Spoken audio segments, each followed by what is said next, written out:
Kerala management school association വാർഷികം ബാലകലാ സംഗമം സമാപിച്ചു. സമാപന സമ്മേളനം എഴുത്തുകാരനും മാധ്യമപ്രവർത്തകനുമായ പി അനിൽ ഉദ്ഘാടനം ചെയ്തു. കൗൺസിലർ കെ പി അനിൽകുമാർ മുഖ്യാതിഥിയായി.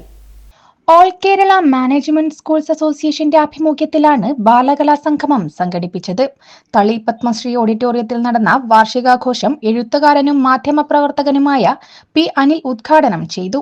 വിദ്യാർത്ഥികളിൽ സർഗാത്മകമായ കഴിവുകൾ വളർത്തിയെടുത്താൽ മാത്രമേ അവരെ നന്മയുള്ള മനസ്സിന്റെ ഉടമകളാക്കി മാറ്റാൻ കഴിയൂ എന്ന് അദ്ദേഹം പറഞ്ഞു. സമസ്ത ലോകങ്ങൾക്കും സുഖമുണ്ടായാൽ മാത്രമേ എനിക്ക് സുഖമുണ്ടാവൂ. ഇത് നമ്മൾ എപ്പോഴാണ് മനസ്സിലാക്കിയത്? കോവിഡ് വന്നപ്പോ. ഒരാൾക്ക് കോവിഡ് വന്നാൽ, അല്ലെങ്കിൽ ചൈനയിൽ കോവിഡ് വന്നാൽ, അല്ലെങ്കിൽ അമേരിക്കയിൽ കോവിഡ് വന്നാൽ ഉടനെ അത് നമുക്കും വരും. അപ്പോൾ എല്ലാവർക്കും സുഖവും സന്തോഷവും ഉണ്ടെങ്കിൽ മാത്രമേ നമുക്കും സുഖവും സന്തോഷവും ഉണ്ടാവുകയുള്ളൂ. ഈ ഒരു സത്യം നമ്മൾ മനസ്സിലാക്കണം. ഇതിന് നമ്മളെ പ്രാപ്തരാക്കുന്നത് കലയും സാംസ്കാരിക പ്രവർത്തനങ്ങളുമാണ്. നിങ്ങളെ കഴിവുകളെ ലോകം കാണുന്നുണ്ട്.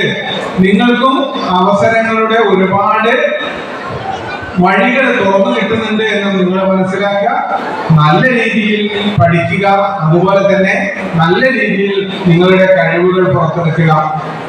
നിങ്ങൾക്കുള്ള കഴിവുകളൊക്കെ പുറത്തു കൊണ്ടുവരിക. ഒരുപാട് അവസരങ്ങൾ നിങ്ങൾക്കുണ്ടാവും. ഇവിടെ സമ്മാനം കിട്ടിയവരും സമ്മാനം കിട്ടാത്തവരും ഒന്നും നിരാശരാവേണ്ട. സമ്മാനം കിട്ടിയവര് ഒരുപാട് സന്തോഷിക്കേണ്ട, സമ്മാനം കിട്ടാത്തവര് ഒരുപാട് നിരാശപ്പെടുകയും വേണ്ട. Ward councillor K P Anilkumar മുഖ്യാതിഥിയായി. ഇന്നത്തെ ഈ ഇതിനൊന്ന് ക്ഷണിച്ചതിനും ഇന്നത്തെ മത്സരത്തിനും വാർഷികാഘോഷത്തിന് എല്ലാവിധ ആശംസകളും നേർന്നുകൊണ്ട് നിർത്തുന്നു. അസോസിയേഷൻ ജില്ലാ പ്രസിഡന്റ് എം ശശിധരൻ അധ്യക്ഷത വഹിച്ചു. കലോത്സവത്തിൽ overall championship the first stars school കരസ്ഥമാക്കി. കിഡ്സ് ആൻഡ് ജൂനിയർ വിഭാഗത്തിൽ ദ ഫസ്റ്റ് സ്റ്റെപ്പ് സ്കൂളും സീനിയർ ആൻഡ് സൂപ്പർ സീനിയർ വിഭാഗത്തിൽ ദ റൈറ്റ് സ്റ്റെപ്സ് സ്കൂളും ചാമ്പ്യന്മാരായി. വിവിധ മത്സരങ്ങളിൽ വിജയികളായവർക്കുള്ള മെമന്റോയും സർട്ടിഫിക്കറ്റും ചടങ്ങിൽ വിതരണം ചെയ്തു.